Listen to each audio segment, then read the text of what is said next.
Sen gittin gideri, içimde hüzün var. Doğmuş haldeyim, kanıyor yara. Uyku tutmaz gecelerde, her anımda, her zerremde. Sancılardan gebersem de unutmam seni. Sensiz dünyam oldu talan, pes ettim gel artık tamam. Canım seni unutamam. Yanar yanar içim yanar, uykusuz sabahlarda, bomboş duran odalarda, bu Allahsız sancılarda kanar kanar içim kanar.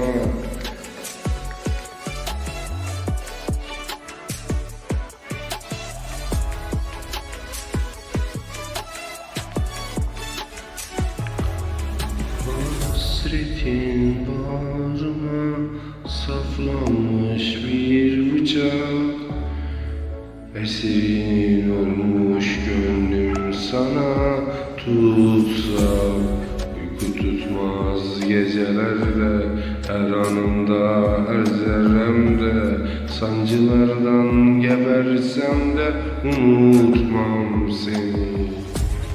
Sensiz dünyam oldu tamam, hasrettim gel artık tamam. Yaralım seni unutamam.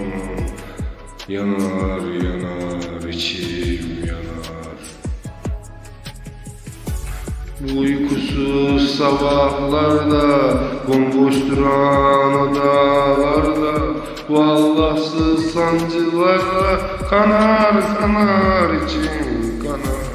Sensiz dünyam oldu tamam, feshettim gel artık tamam.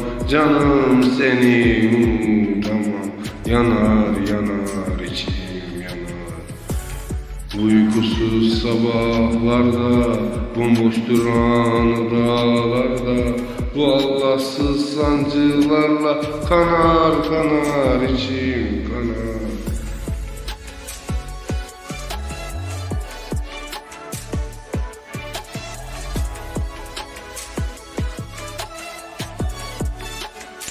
Uykusuz sabahlarda, bomboş duran odalarda, bu Allahsız sancılar